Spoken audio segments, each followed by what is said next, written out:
গলাকে হত্যা করেছে এবং তার বাচ্চার মস্তক দ্বিখণ্ডিত হয়ে যাওয়ার কারণে সেই মস্তকটা নিয়ে হত্যালি ব্রিজ এলাকায় করতা নদীতে নিয়ে এসে ফেলে দিয়েছে বলে আমাদেরকে জানিয়েছে। তার দেওয়া তথ্যের ভিত্তিতেই আমরা সকাল থেকে এখানে সেই মস্তকটা উদ্ধারের চেষ্টা করতেছি স্থানীয় ডুবুরি দ্বারা। পরবর্তীতে আমরা রাজশাহী থেকে বিশেষ ডুবুরি টিম নিয়ে আসা। এখানে বগুড়ায় ডুবুরি টিম নাই, তো তাদেরকে আমরা আমাদের প্রশাসনের সহযোগিতায় আমরা আমাদের ঊর্ধ্বতন কর্তৃপক্ষকে অবগত করার সাথে সাথেই ডুবুরি টিম আমাদের রাজশাহী থেকে 5 সদস্যের একটি টিম চলে আসছে। আমরা আসা মাত্রই আমরা তাদেরকে অবগত করছি এবং তাদের সাথে নিয়েই আমরা অনুসন্ধান কাজ পরিচালনা করেছি। পরশু বিকালে বের করছে শপিং করার জন্য। ওনার 2 মাসের ছুটি ছিল, 2 মাসের ছুটি শেষ করে বাসায় যাবে, মানে হচ্ছে ডিউটিতে ফিরবে। সেজন্য এখন 2 দিন আগে ছুটি মানে মেয়ের বাসায় আসছে, আমাদের বাসায় ঘুরতে আসছে। ছুটি শেষ করে এখান থেকে শহর থেকে রওনা হবে তার গন্তব্যে, তার ক্যান্টনমেন্টে যাবে। ঘুরতে আসছিল না, উনি হচ্ছে আর্মি জব করে, তো 2 মাসের ছুটিতে আসছে আর 2 দিন ছুটি বাকি, 2 দিন বাকি ছিল। ওই 2 দিন এখানেই ছুটিটা কাটানোর পরে শহর থেকে আমাদের ওনার বাসা ধনুক আমাদের সদরে, এখান থেকে বাস নিয়ে যাবে, সেজন্য এখান থেকেই রওনা দিবে। তো শেষ বিকালে শপিং করে দিবে, লাস্ট পরের দিন চলে যাবে, শপিং করে দিবে, সেজন্য বের করছে। আপনার আনুমানিক হচ্ছে 8টার দিকে আমাদের ভাবির কাছে একটা সেলফি দিচ্ছে যে আমরা ছেলে মেয়ে সবাই একসাথে মজা করতেছি। যাই হোক আমরা একসাথেই ছিলাম, যে ঘুরতেছে ভালো কথা। তারপর যখন 10টা আনুমানিক 10:40 বাজে, সেই সময় আবার আমাদের ভাবিকে ফোন দিচ্ছে, দিয়ে বলতেছে যে হচ্ছে আমি তো আশাকে 7টার দিকে গাড়িতে উঠাই দিছি, গাড়ি কি আশামণি কি বাসায় গেছে? তখন বলা হলো না, আশামণি তো বাসায় আসেনি। কেন এখনো আসেনি? এই হয়ে আমি তো অটোওয়ালার নাম্বার নিছি, এই হয়েছে। এগুলো আমাদের অনেক কাহিনী বলছে। বলার পরে আমাদের সাথে নিয়ে প্রায় রাতের ধরেন 11টা থেকে ভোর 5টা পর্যন্ত একসাথে অলিগলি, আমরা সদর থানায় আব্দুল মতিন, এসআই আব্দুল মতিনের সাথে উনি হচ্ছে লোকেশন ট্র্যাক করে দিছিল। একবার বলে হচ্ছে রাজাবাজারের লোকেশন, পুরো রাজাবাজার আমরা সপরিবার, একবার বলে সিনেমা হলের এদিকে। আমাদের ছোট্ট একটা বোনের যে অবস্থা করছে, কথা হচ্ছে আমরা আসামির ফাঁসি চাই।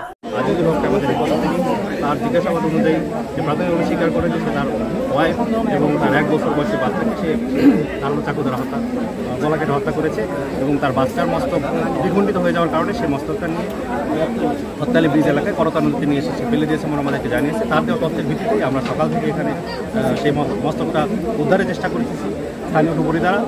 পরবর্তীতে আমরা রাজশাহী থেকে বিশেষ ডুবুরি টিম নিয়ে আসা হয়েছে, তারাও চেষ্টা করতেছে। এখন পর্যন্ত আমরা সেই মস্তকটা উদ্ধার করতে পারি নাই।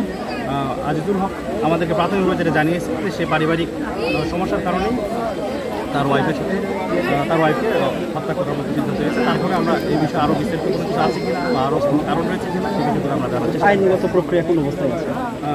আমরা ভিক্টিমের পরিবারের সঙ্গে যোগাযোগ করেছি, সেই পরিবারের লোকজনকে আমরা থানায় আসতে বলেছি। তারা আসলে তাদের কাছ থেকে আমরা এজাহার সাপেক্ষে আমরা অবশ্যই আইনগত ব্যবস্থা নিব। ইতিমধ্যে আমরা মৃতদেহ উদ্ধার করে সেই মৃতদেহের ময়নাতদন্তের জন্য আমরা সজিমের হাসপাতালে প্রেরণ করেছি মামলা রুজু প্রক্রিয়া নিয়ে।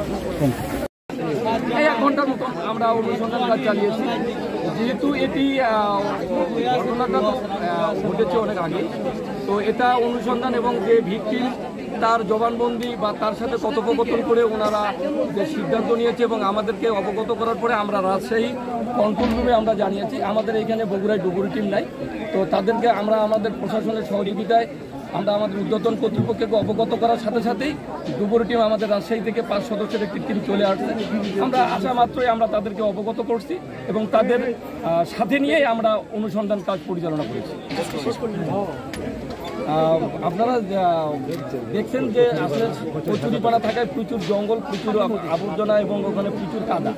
তো এটা থাকার কারণে ডুবুরি টিম সেখানে অনুসন্ধান কাজ চালানো একটু কষ্টসাধ্য মনে করতেছে এবং এটি চালানো তার জন্য অত্যন্ত ঝুঁকিপূর্ণ।